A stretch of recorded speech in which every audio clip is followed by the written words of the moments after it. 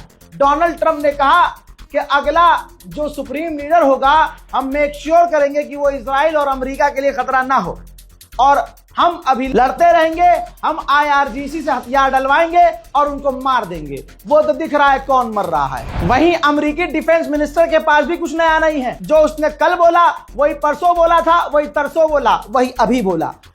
अमेरिकी defence minister ने कहा कि हमारे पास हथियारों की कमी नहीं है, ब्रैकेट के अंदर हथियारों की कमी पड़ रही है, दुनिया सवाल कर रही है, इसलिए सफाई देना पड़ रहा है।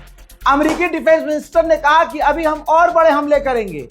जब आप कह रहे हो कि ईरान हार रहा है तो बड़े हमले करने क्यों पड़ रहे हैं? बड़े हमले इसलिए करने पड़ रहे हैं क्योंकि ईरान नहीं झुक रहा है। अमेरिकी डिफेंस मिनिस्टर ने कहा कि हमने ईरानियों के 30 वॉरशिप तबाह कर दिए और हाँ, हमारा कोई फाइटर जेट मार के गिराया नहीं इन्होंने। गोप गोप हो रहा है, तुम बोलते रहो, दुनिया देख रही है। The dumb, politically correct wars of the past were the opposite of what we're doing here. They had vague objectives with restrictive, minimalist rules of engagement. No more. We've got no shortage of munitions. Our stockpiles of defensive and offensive weapons allow us to sustain this campaign as long as we need to. Again, our munition status only increases as our advantage increases. सोचिए, खुद defence minister of America ने बताया है कि हमने 72 घंटों में 200 से ज्यादा ईरान पर हवाई बमबारी की है, लेकिन उसके बावजूद पूरी रात आपने देखा कि ईरान मिडिल ईस्ट में अमेरिका के बेसिस को निशाना बनाता रहा और ड्रोन लॉन्च करता रहा। यहां तक कि तेहरी पर उसने अपनी सबसे खतरनाक बैलिस्टिक मिसाइल दाग दी। आप ईरान का जिगरा देखिए, जरा समझिए। ये देखिए, जो मिसाइल ईरान ने इजराइल पर दागी, उस मिसाइल के ऊपर लिखा था कि उन बच्चियों के नाम जिनको स्कूल में मारा गया, और स्कूल का नाम भी लिखा था, मिनाब स्कूल, फारसी में लिखा हुआ था दोस्तों, और ऐसा लग रहा है किसी बच्चे ने ही लिखा था। अल्लाह अकबर। सोचिए, अमेरिका में फ्रीडम ऑफ स्पीच कितनी है, यहां उसकी 5% भी नहीं है। अमेरिका के सबसे बड़े अखबार न्यूयॉर्क टाइम्स ने लिख दिया है, फुल स्क्रीन पर जरूरी है इसलिए लगा रहा हूं। अमेरिका के सबसे बड़े अखबार ने दावा किया है कि स्कूल था ईरान के अंदर, जो हॉस्टल था लड़कियों का, जिसमें 160 से 80 लड़कियां मारी गई, वो हमला इजराइल ने नहीं, वो हमला अमेरिका ने किया था। देख लीजिए, war criminal America. New York times ने कंफर्म किया है कि ईरान में हॉस्टल पर हमला करने वाला अकेला अमेरिका था। डोनाल्ड ट्रंप के हाथ दोस्तों खून से रंगे हुए हैं। पिछले 4 से 5 दिन से लगातार अमेरिका ईरान पर हमला कर रहा है। पिछले कुछ घंटों में ईरान के ऊपर जितने बड़े बड़े हमले किए हैं अमेरिका ने और इजराइल ने, सब एक साथ दिखा रहा हूं, ईरान पर अमेरिका और इजराइल का हमला।